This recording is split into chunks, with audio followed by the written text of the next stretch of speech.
True life is not fellowship, it's discipleship, it's not living, it's life, it's not religion, it's kingdom.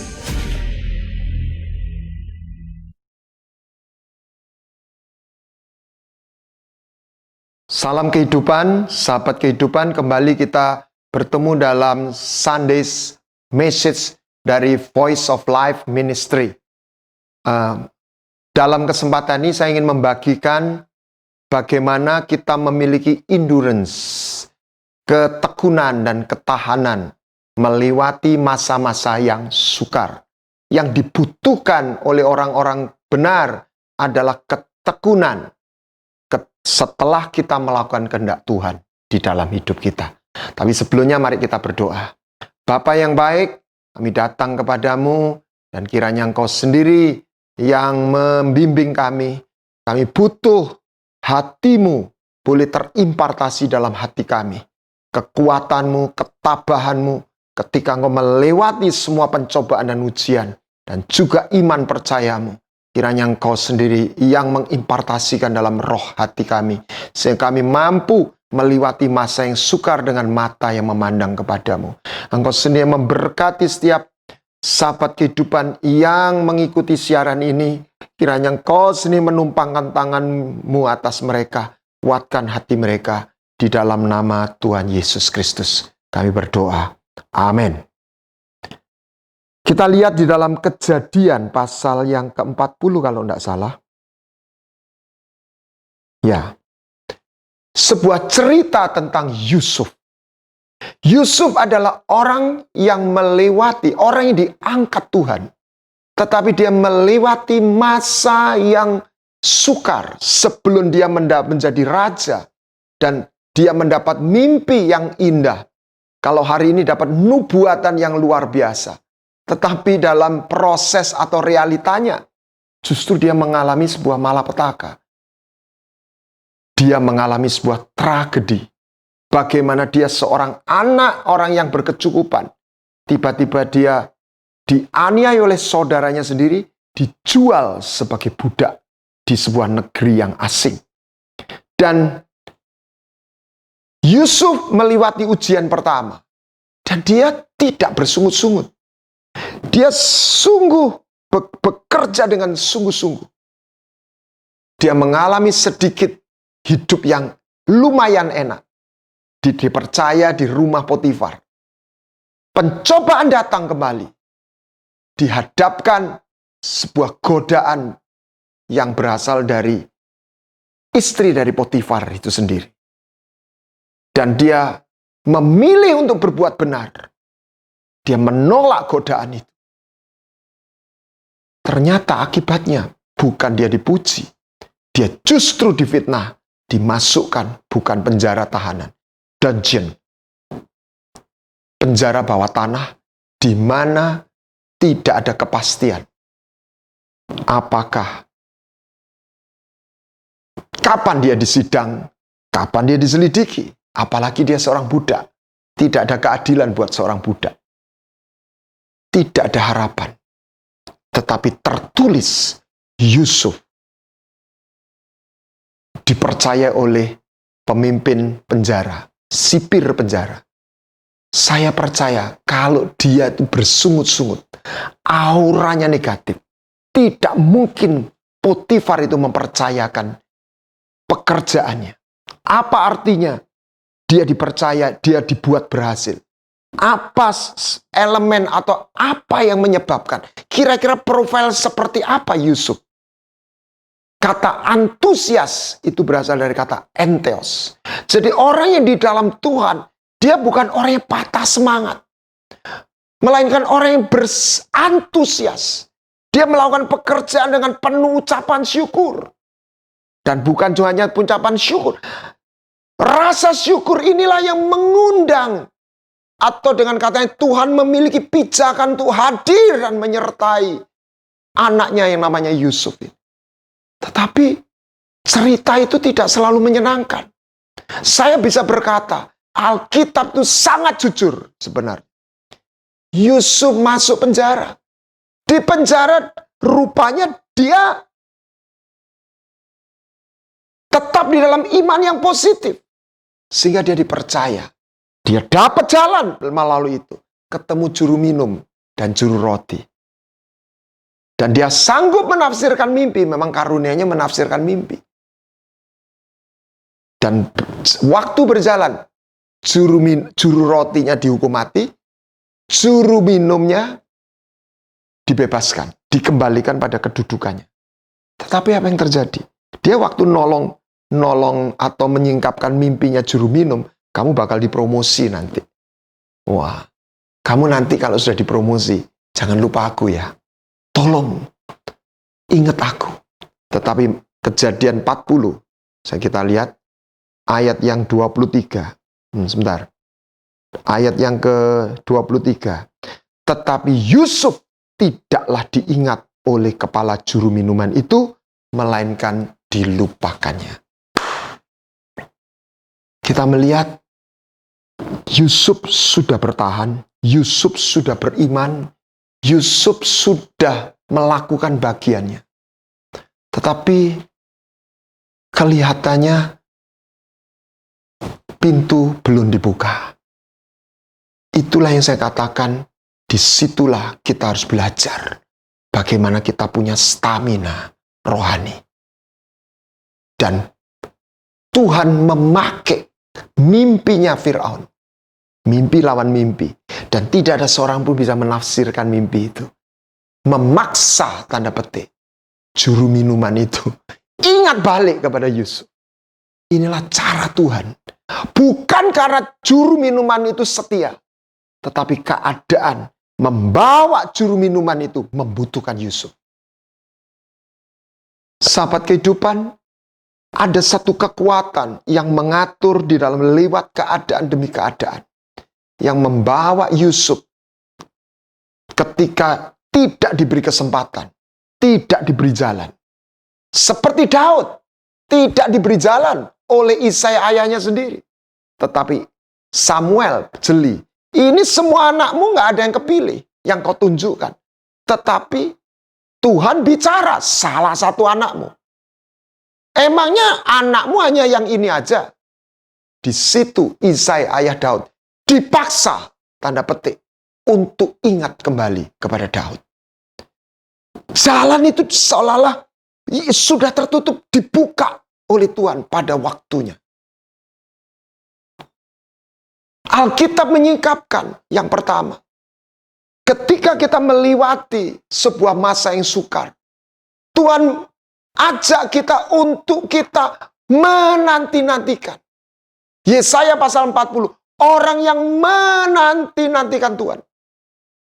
Ia seperti orang yang berjalan berlari dengan sayap busuk masa. Dia orang yang memperbarui kekuatannya. Artinya apa? Dia memiliki stamina. Rahasianya apa?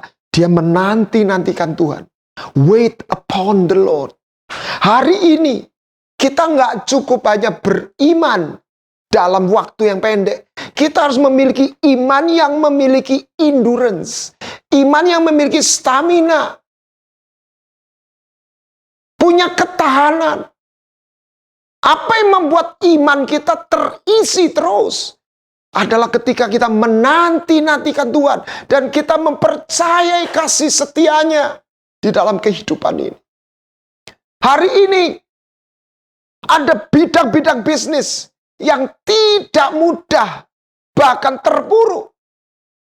Misalnya bisnis pakaian, bisnis kosmetik. Istri saya nyeletuk gimana nggak berkurang omsetnya. Sekarang orang pakai masker semua. Ya tentu saja orang males pakai lipstick gitu. Ya, kalau Anda seorang penjual bisnis di kosmetik, pasti kena imbasnya. Nah, bagaimana kita mampu menyikapi? Sekalipun memang ada bisnis-bisnis yang tidak terpengaruh. Jual bakso mungkin tidak terpengaruh. Tetapi sebagian bisnis, atau mungkin sebagian besar, itu mendapat pengaruh. Dan bagaimana kalau bidang bisnis atau pekerjaan yang kita tangani itu mendapat dampak di hari-hari? Hal yang pertama tadi itu, menanti-nantikan Tuhan. Oh, sebelumnya itu ada. Kapan kita bersedia menantikan Tuhan? Ketika kita tetap percaya kebaikannya, kasih setianya. Kalau enggak, kita enggak punya motivasi. Jadi ini ada kaitannya satu sama lain. Dan ketika kita menanti-nantikan Tuhan, kita percaya akan kasih setianya. Di situ kita memiliki kekuatan itu kembali. Diperbarui. Kalau saya boleh bersaksi, ada saatnya saya khawatir nggak? Iya. Ini sampai kapan COVID ini? Ini harus bagaimana? Dan di situ saya menguatkan iman saya. Saya menanti-nantikan Tuhan. Saya menyembah. Saya membaca firman. Saya merenungkan kebaikan Tuhan yang pernah saya alami.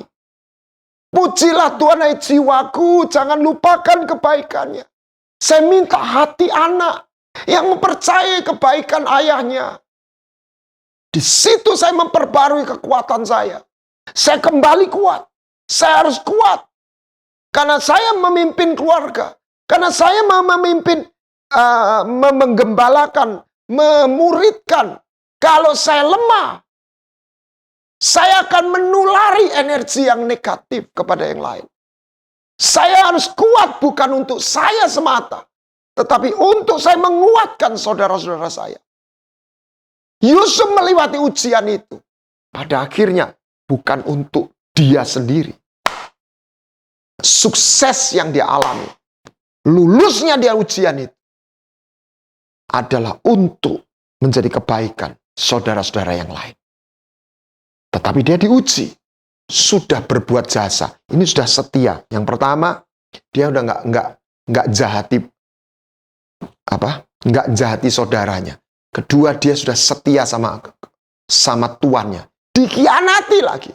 Dia sudah berbuat baik sama teman sepenjaranya. Dilupakan. Cukup alasan untuk Yusuf itu mutung. Berhenti di tengah jalan. Ngapain aku bertekun doa? Ngapain aku berbuat baik pada orang lain? Saya percaya di tengah-tengah dia dilupakan. Dan di situ dia diajar Tuhan. Jangan berharap sama manusia. Engkau baru melakukan, tetapi engkau nggak bisa harapkan orang yang sudah kau memberi kebaikan itu berbuat baik kembali kepadamu. Belum tentu. Tapi Tuhan tetap menyimpan poin yang yang ditabur itu. Keadaan memaksa. Pada akhirnya Yusuf ketemu dengan Fir'aun. Dari situ jalan terbuka. Yusuf melalui saat-saat penderitaan. Dan dia tetap berbuat baik. Dia tetap berbuat baik. Kita lihat dalam 1 Petrus pasal yang keempat. 1 Petrus pasal yang keempat. 1 Petrus pasal yang keempat ayat 19.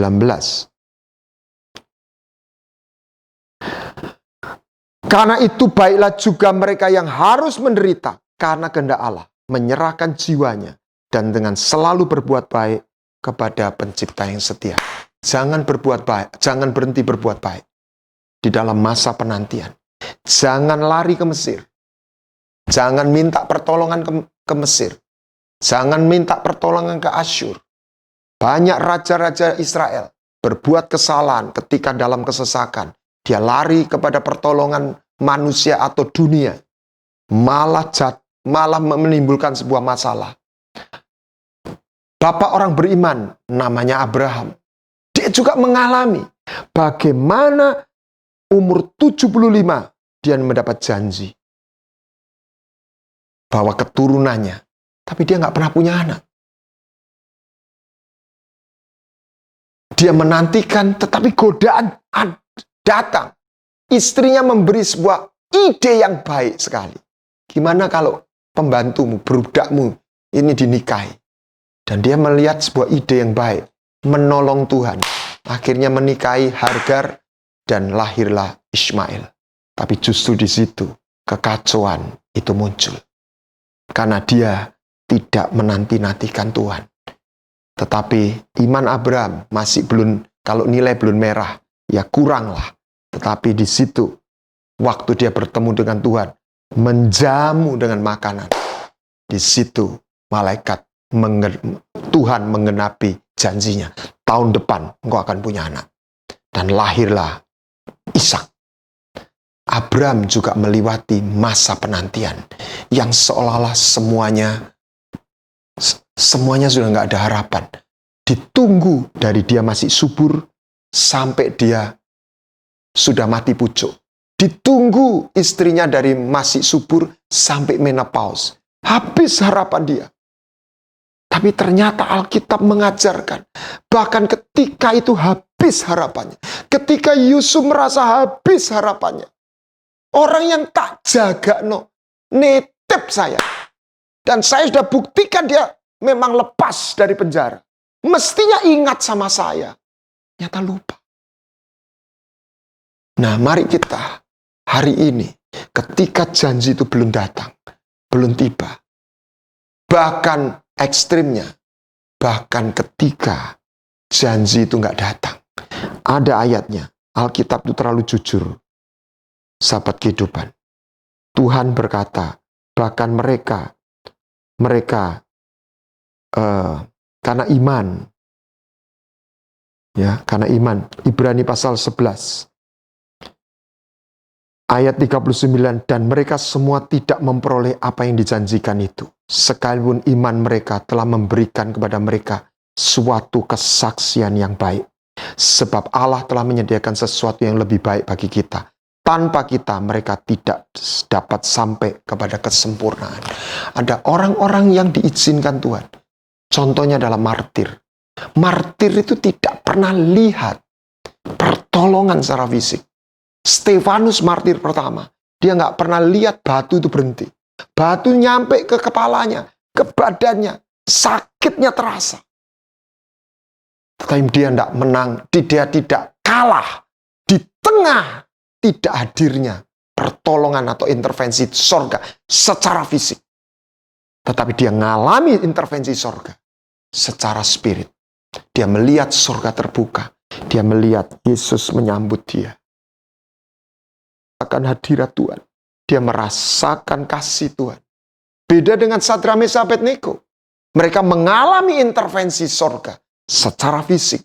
Api tidak membakar dia. Seperti Daniel, singa ditutup mulutnya. Tuhan itu punya sisi di mana dia intervensi, tetapi Tuhan juga punya sisi.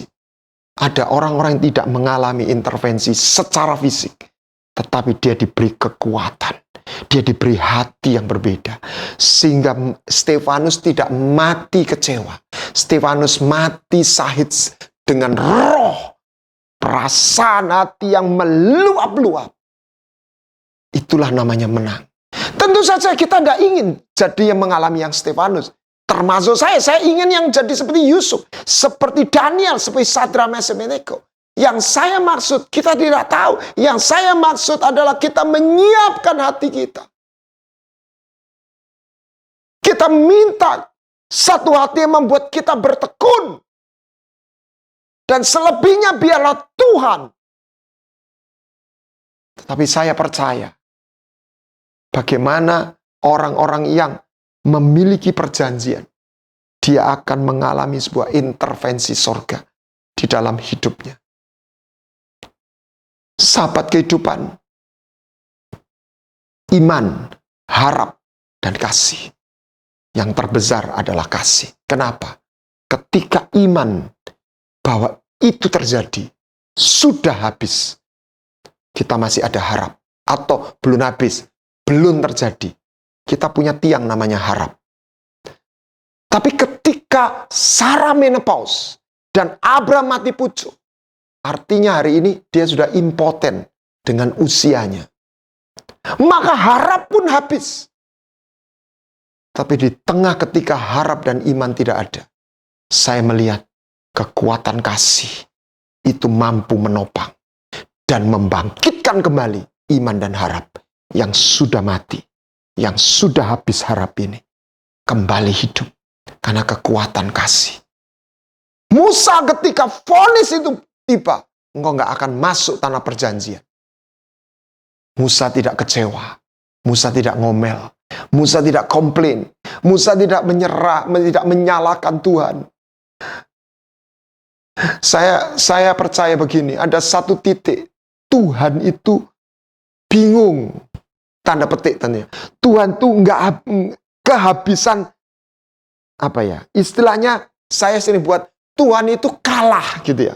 Ketika lihat orang yang menderita, tetapi dia bersyukur gitu. Atau ketika orang percaya, walaupun nggak punya satu alasan untuk percaya. Abraham tidak punya dasar untuk percaya ketika dia impoten dan saranya menopause. Tapi dikatakan oleh Alkitab, sekalipun dia sudah tidak punya dasar untuk percaya, dia tetap percaya. Dan Tuhan menggenapi janjinya. Ketika perwira Romawi berkata, Tuhan kok nggak susah-susah kok datang, berkatalah saja, maka hambaku sembuh. Maka Tuhan itu terkagum, surprise melihat iman dari perwira Romawi. Ketika Tuhan bertemu dengan Yakub, aku nggak akan lepaskan sampai engkau memberkati aku. Ketika Tuhan bertemu dengan perempuan Sirofenisia yang terus begitu perseverance, begitu gigih untuk berkata, Tuhan tolong anak saya. Sepertinya sampai satu titik Tuhan tidak bisa berkata tidak kepada mereka. Saya tidak ingin merumuskan, tetapi yang saya ingin ajak hari ini di tengah-tengah pandemik, mari kita minta hati yang berbeda, hati yang membuat kita bertekun, hati yang membuat kita percaya, hati yang membuat kita berani berperkara. Bahkan di tengah-tengah keadaan yang sulit, di tengah-tengah jawaban belum nyampe, di tengah-tengah keadaan seolah doa kita nggak pernah didengar. Bukan nggak didengar. Ada sebuah proses yang pada waktunya itu akan terjadi. Dan ketika kita melewati masa yang menangis, Mazmur 126, orang yang menabur dengan mencucurkan air mata, tetapi dia terus menabur dan melangkah. Tuhan berjanji dia akan menuai dengan sorak-sorai. Saya percaya Tuhan sedang siapkan kita menuai dengan sorak-sorai. Jadikan masa yang menangis, kalau Anda melewati itu, menjadi sebuah kesempatan. Hana menjadikan masa menangis, bukan menjadi pahit, bukan menjadi kecewa, tapi menjadikan rasa sakit itu menjadi sebuah teriakan yang membuat sorga mendengar. Membuat sorga itu memandang, membuat Tuhan Yesus menghentikan langkah kepada pengemis yang buta Bartolomeus. Apa yang engkau mau aku lakukan buat engkau? Yesus anak Daud, kasihanilah aku. Bukan komplain, tetapi sebuah jeritan yang naik. Sebuah ketekunan untuk kita terus menanti-nantikan Tuhan di tengah masa pandemik ini. Itulah yang namanya stamina rohani. Anda nggak hanya butuh kekuatan saja, tapi kekuatan yang memiliki stamina, endurance, perseverance, daya tahan. Karena secara perhitungan COVID ini paling tidak sampai akhir tahun. Baru tahun depan itu mulai menggeliat. Kalau vaksin itu muncul dan sebagainya, bisa dibuktikan dan sebagainya. Tetapi hari ini kita mengalami dan melewati masa penantian. Apa yang harus kita lakukan? Nah, hal yang berikutnya, ketika wabah, ketika penghakiman itu tiba, bukan karena Tuhan itu marah atau apa selalu marah. Saya nggak ingin mengkotakkan COVID itu murka Tuhan atau tidak, tapi saya ingin mengajak bagaimana kita menjadikan di mata Tuhan orang yang mengasihi Dia, sehingga Tuhan memiliki satu kesempatan atau pijakan yang membuat Dia melakukan segala sesuatu menjadi kebaikan buat mereka yang terpanggil, yang mengasihi dia. Termasuk masa COVID ini. Oleh kemurahan Tuhan, nanti 19 September, kita akan mengadakan webinar dan launching buku Three States of the World. Dan masa COVID ini membuat saya cukup waktu untuk menulis dan menyelesaikan buku. Tidak mudah, tapi saya merasa sungguh sebuah anugerah yang indah yang Tuhan boleh berikan pada saya di tengah-tengah masa COVID ini. Saya sungguh bersyukur dan saya melihat kasih setia Tuhan. Yeskiel berkata, Alkitab ini terlalu jujur. Dia berkata dalam Yeskiel 21. Yeskiel 21. Ayat yang ketiga.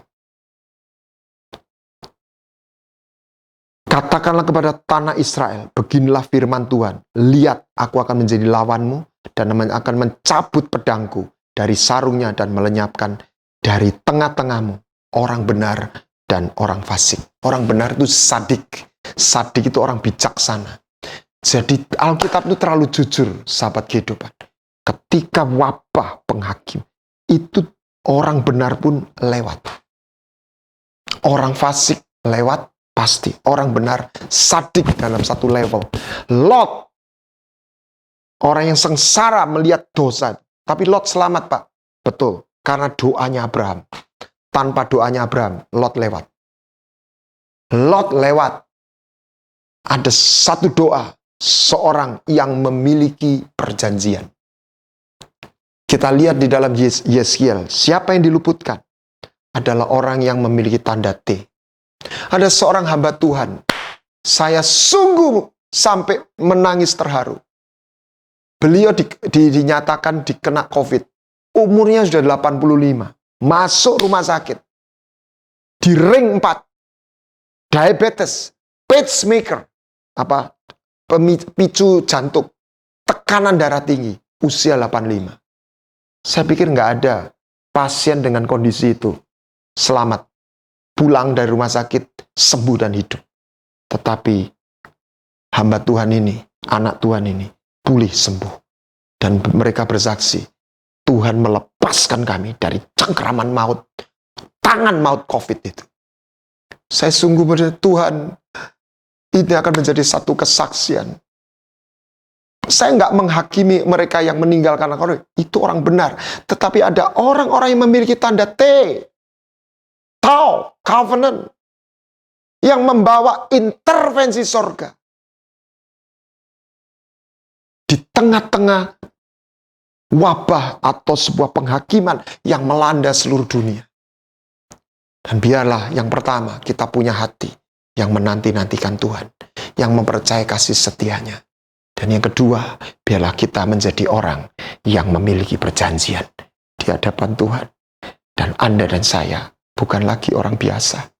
Ada satu kehadiran sorga di dalam hidup kita yang membuat kita berbeda. Saya tidak ingin kehilangan itu. Saya sungguh tahu di tengah-tengah hari ini saya tidak bisa melewati dalam satu jalur seleksi alam. Memang kalau seleksi alam ada yang lewat, ada yang bertahan, ada yang mampu bertahan. Tetapi saya tidak tahu, saya tidak memposisikan saya orang yang kuat yang bisa bertahan. Tetapi saya minta, Tuhan jadikan aku orang-orang yang menerima tanda T. Yang menerima perjanjian-Mu. Sehingga aku mengalami intervensi sorga di tengah-tengah masa yang sukar ini. Sehingga kekuatan perlindungan meluputkan dari pedang. Sekaligus meluputkan dari wabah sampar, sakit penyakit. Sehingga kita hidup dalam kesehatan, perlindungan, dan juga kekuatan, kuasa untuk mengalami kemakmuran di tengah-tengah resesi dan krisis. Itu boleh hadir dalam hidup kita. Sehingga kita mampu melewati. Biarlah kita menanti-nantikan Tuhan.